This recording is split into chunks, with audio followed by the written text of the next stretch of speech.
Well, good morning, and welcome to Highways UK. The SRN is open 24 hours a day and relied on communities and businesses across the country. We carry about 70% of the country's freight, and today, as we're sitting here, about 4 million people will use it. It contributes over 314 billion in gross value to England's economy, and it directly impacts production costs, the competitiveness and the attractiveness of England as a place to invest. Just over 90% of the businesses in England are located within 15 kilometres of the SRN, and 47.5 million people, about 90%, live within 10 kilometres.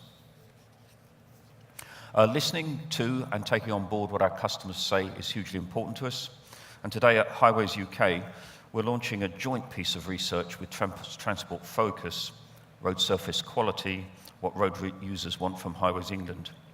The research has spoken directly to road users to ensure that their views are at the heart of the infrastructure improvements and maintenance of the SRN, both now and into the next roads investment period. So, we're halfway through the RIS, and what does it look like? It's the biggest roads investment programme in a generation, in fact probably since the motorways were built, and it was a game changer for investment in our motorways and major A roads. And there have been two transformations really. The first is with our supply base in terms of offering long-term security of planning roads, designing roads and not cancelling them, and having a flow of work out there. And the second is getting our customers used to seeing this level of activity on our roads network. And if I take smart motorways as an example, we do a section of smart motorway because it's needed. It increases the capacity of the road by 30%. Guess what? The next section of that road, probably within the next 5 or 10 years, is going to run out of capacity and need doing too. So if you look at roads like the M4, the M25 and the M6, we are almost getting into a programme of continuous smart motorway work. And therefore the experience for our road user through roadworks has to be different. In terms of where we are on the RIS, we have opened every scheme that was supposed to be open so far. We are working a number of schemes, and the most important thing for us this year, which we have put in the public domain, is the movement of schemes from options into design. And back in September, government gave us permission to make 55 announcements all at once. Usually we would get a government slot for each announcement, but they gave us permission for all of our announcements through to Christmas of 55 options, public consultations and road openings, and so far we've made over 35 of those announcements, and we're on course to deliver the rest. Safety is one of Highways England's key imperatives. Keeping our customers and workers safe is critical. It remains and will remain our number one imperative. The government set us a target to reduce the number of people who are killed or seriously injured on our network by 40% by the end of 2020. The current year has been disappointing with a 3% increase, and it has caused us to actually not redouble, but to actually double our efforts in this arena. We're working with car manufacturers, we're working on the design and operation of our roads, and most importantly, we are now working directly with drivers on their behaviour. If you bring 2 tons of metal, which is what the average large saloon car or a Range Rover 4x4 weighs, if you bring that onto a network and expect to operate it at 70 miles an hour, then you have responsibilities. And we are now reaching a point where we are starting to remind drivers what those responsibilities are. We want an adult-to-adult relationship with our road users. We will provide the best information we have. We will arrange our roadworks in a way which is accommodating to their needs and understands what they want. But in return, we expect people to behave responsibly when they bring large, powerful vehicles out onto our network. We can't eliminate the risk, but we can manage it and we can control it. And over the last year, we've launched campaigns to give particular examples to communicate with the public on road safety issues, such as the REDX compliance, where we are now, having spent 12 months sending letters to people who do not comply with REDXs, we're now reaching the point where we're encouraging the police to use enforcement. We've introduced dash cams to our traffic officer vehicles. And we've made progress with our own workforce and with your workforce too, halving accident rates over the last 12 to 18 months. We've introduced a simulator for training our traffic officers, and it's here today. It's out in the hall. So if any of you have the opportunity to try it, it's very good. And it trains for two circumstances that you can't train for out on the road. The first is making your way through stationary traffic to get to the scene of an event or an incident. We can't train that in real life. And then the second is rolling roadblocks. And the clever thing in this simulator is the artificial intelligence in the way that it can make individual vehicles on the screen behave as if they were real drivers. And it's quite convincing.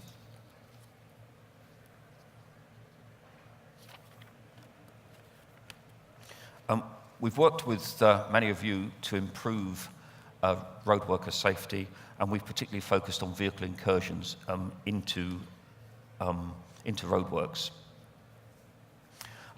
We've placed a lot of focus on that in the last 12 or 18 months, changing procedures, policies and practices. It is actually a greater risk to motorists than the introduction of the 60-mile-an-hour limit that we are proposing, where it is safe and where we can do so. And we're particularly keen, we've had a lot of positive road user feedback on the 60-mile-an-hour limit, where it is safe through roadworks, and we're particularly keen to see it introduced. A lot of people forget that the introduction of a speed limit in roadworks is not just for the protection of the road worker, but it's also for the protection sometimes of the motorist. You know, if we have narrow lanes, poor weather, distractions of work going on the other side of the barrier, and sudden lane changes, then it's pretty clear that motorist speed needs to be restricted for their own safety. The next step that we are now investigating is, can we have a different speed limit at night to the one during the day? Because on sites where the speed limit has been imposed for the protection of the road worker, not the motorist, and there are some out there, then can we raise that speed limit at night such that when the traffic density is lower and there is no one working to protect, motorists can have a better speed experience. So we're looking at even where we have to have a 50-mile-an-hour speed limit during the day, can we raise it at night time if the motorist is going to be safe? In terms of our delivery, so far we've invested 626 million on network renewal schemes, 1.3 billion on improvements. We've opened the A1 Coalhouse to Metro Centre scheme near Newcastle, and we've completed junction of the M25, and the Smart Motorways programme on the M1 junction 39 to 42 has gone live. It's not completed, it's still being trialled, but we've gone live. We've opened Catthorpe interchange at the M1 M6 A14, which quite frankly seems like a lifetime ago. It seems like an achievement of a previous generation, but it's only 2 years ago. And we've started the £1.4 billion improvement to the A14 in Cambridge, which Lord Adonis earlier today said had been cancelled 3 times, and we're now delivering it. We've built a dedicated road apprentice school in West Anglia, which will be part of the legacy of that scheme, and it's currently spending over £1 million a day in construction. Last April, the Secretary of State announced the preferred route for the Lower Thames Crossing, which will be a bored tunnel between Gravesend and Tilbury, with an estimated cost of between £4 to £6 billion. And it's going to provide 70% extra capacity across the Thames, and a point that we don't make very often is resilience. If you are trying to bring goods from the Midlands or from the Northwest or from distribution centres to the Channel ports, it will virtually guarantee a maximum delay of about 30 minutes. Whereas at the moment, if we have a problem at Dartford, the delay can be several hours. So not only does it improve journey times and increase capacity, but something that we're going to have to focus on much more into the future on our network is resilience. And this adds a great deal.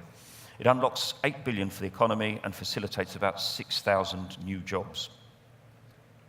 In September, we announced the tunnel under Stonehenge, and that paired with the Lower Thames Crossing tells you that we are actually now very serious about infrastructure.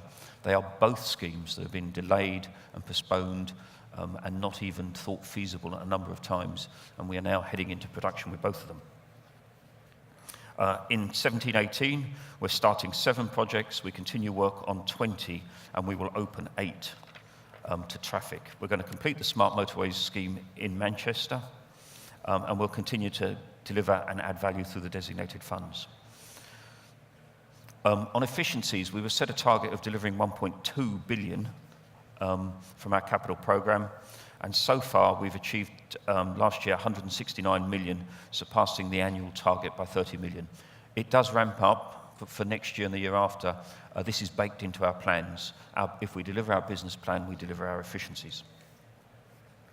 Many of you will know about the RIS optimisation exercise. So we recently published a supplementary delivery plan. Over the last year, we undertook, actually at the behest of the NAO, a review of the deliverability of the 112 schemes. There were areas where we would have been starting in March 2020, 7 sets of roadworks on the one piece of road. The government were concerned about the deliverability of it, but I was much more concerned about the impact on road users. And I think if you were travelling from Peterborough to the coast at Lowestoft on the A47, you were going to go through 7 sets of roadworks at the same time. So the proposal was that we would start the first set as early as required. We would finish the last set at the date that was required. So we would rework the schemes within that window, spend the same money, and we figured we could do those 7 sets of schemes only being on site in 2 or 3 at the same time, in the same time period. So that's what we did. In addition, we went through the whole 111 schemes, checking them for value for money. We have a particularly high BCR, a benefit cost ratio, in Highways England. We look for schemes to be at about 2.5 or 3. We found 6 schemes that were low, and we have sent them back to the government for reassessment in terms of these don't meet our criteria, but if you feel there is a social or strategic need for delivering these, then tell us and we'll go back and build them. So they're currently with the government for reassessment. Looking to the future, the process for delivering RIS2 is set out in our licence, and we're following it. The most important document for the folk in this room, quite frankly, is the initial report on the strategic road network, which is due out this side of Christmas. It's not a list of schemes.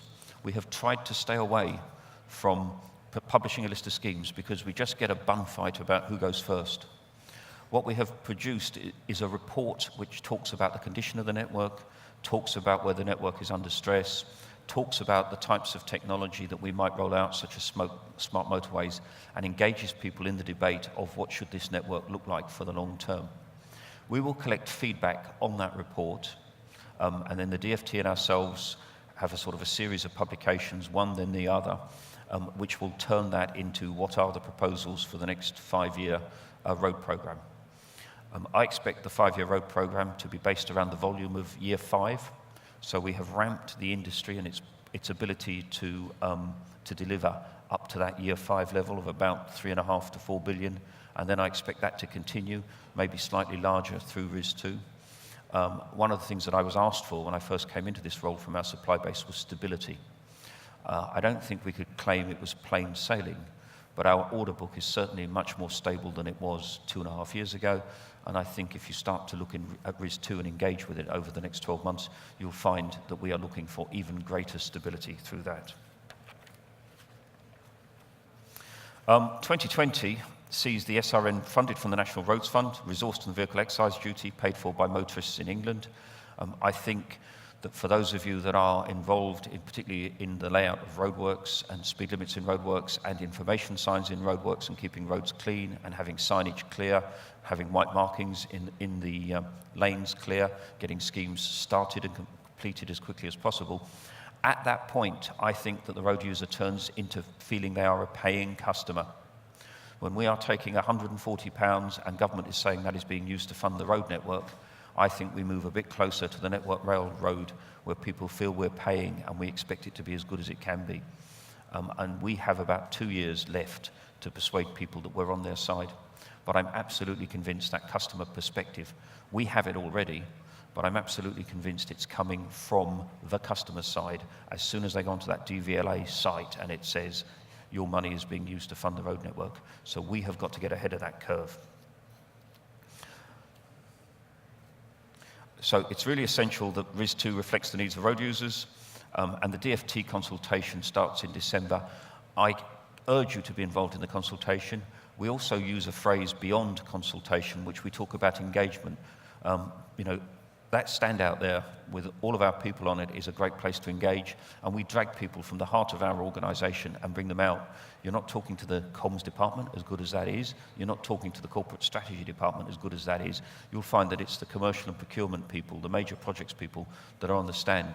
So you should wander up, tell them what your business is, and demand to talk to somebody that can connect with you and help you to relate and deliver for Highways England. Our final document for RIS2 will be published in 2019, and that will contain a list of schemes. We've come a long way since 2015. When I started at Highways England, the question was, is this a good idea? The challenge now is the idea is taken for granted. It's can we do it better? Can we do even more? So thank you for all you're doing in RIS1. Please continue to work on our imperatives of safety, customer service and delivery. And of course, help us to shape RIS2. I get plenty of people telling me what the problems with RIS1 are, so let's make sure we fix them for RIS2. Thank you very much.